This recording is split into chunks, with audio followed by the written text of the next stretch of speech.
Hello' guys welcome জনাইছোঁ আজি অন্য এটা ভিডিঅ'লৈ আপোনালোকক। আৰু আজি আপোনালোকে গম পাইছে আপোনালোক থাম্বনেইলটো চাই আপোনালোকে যে আজিৰ ভিডিঅ'টো আমি লাল পোকৰ ওপৰত আমি আলোচনা কৰিম। যি লাল পোক, লাল চাহী বুলিও কোৱা হয়, ৰেড স্পাইডাৰ বুলি কোৱা হয় আৰু ইয়াক মাইটছ বুলিও কোৱা হয়। তো গতিকে আহক, চেনেলটো যদি আপোনালোকে আজি প্ৰথম চাইছে চেনেলটো ছাবস্ক্ৰাইব কৰক এনেকুৱা নতুন নতুন ভিডিঅ'বিলাক আপোনালোকে পাবৰ কাৰণে। চ' গতিকে আহক, আজি আমি আলোচনা কৰিম যে লাল পোকটো কেনেকুৱা ধৰণে আমি নিবাৰণ কৰিব পাৰোঁ।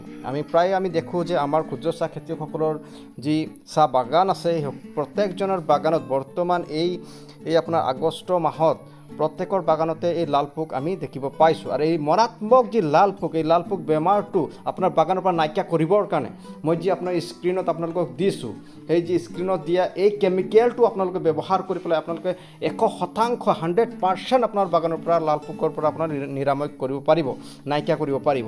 গতিকে এই কেমিকেলটোৰ নাম হৈছে মেজিষ্টাৰ।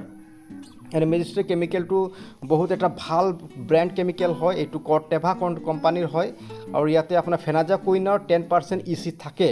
এই মেজিষ্টাৰটো আপোনালোকে ইউজ কৰিব পাৰে। এই মেজিষ্টাৰটো ইউজ কৰাৰ পিছত আপোনালোকৰ বাগানটো সম্পূৰ্ণৰূপে লাল চাহী পোকৰ পৰা মুক্ত হ'ব, কাৰণ আমি এইটো ব্যৱহাৰ কৰি আছোঁ। আৰু এইটো প্ৰখৰ ৰ'দত আপোনালোকে গম পাইছে প্ৰত্যেকৰে বাগানত এনেকুৱা লাল চাহী দেখা গৈছে। আৰু লাল চাহী যদি আপোনাৰ বাগানত থাকে, সেই লাল চাহী আপোনাৰ সেই পাতৰ প্ৰডাকশ্যনক আপোনাৰ কমাই দিব, কাৰণ সেই লাল পোকটোৱে আপোনাৰ মানে পাতৰ ওপৰৰ বৰণটো খায় আৰু সেই বৰণটোৰ ওপৰতে তেওঁলোকে ধ্বংস কাৰ্যবিলাক কৰে। আৰু ছেকেণ্ডটো কেমিকেল হৈ গৈছে এইটো মিটিকেট। এই মিটিকেট কেমিকেলটোও ব্যৱহাৰ কৰি আপোনালোকে এটা ভাল ফল পাব পাৰিব।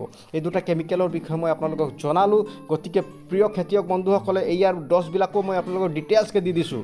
ইয়াৰ ড'জবিলাকো মেজিষ্টাৰটো আপোনালোকে 200 লিটাৰ পানীত 400 ml দিব লাগিব।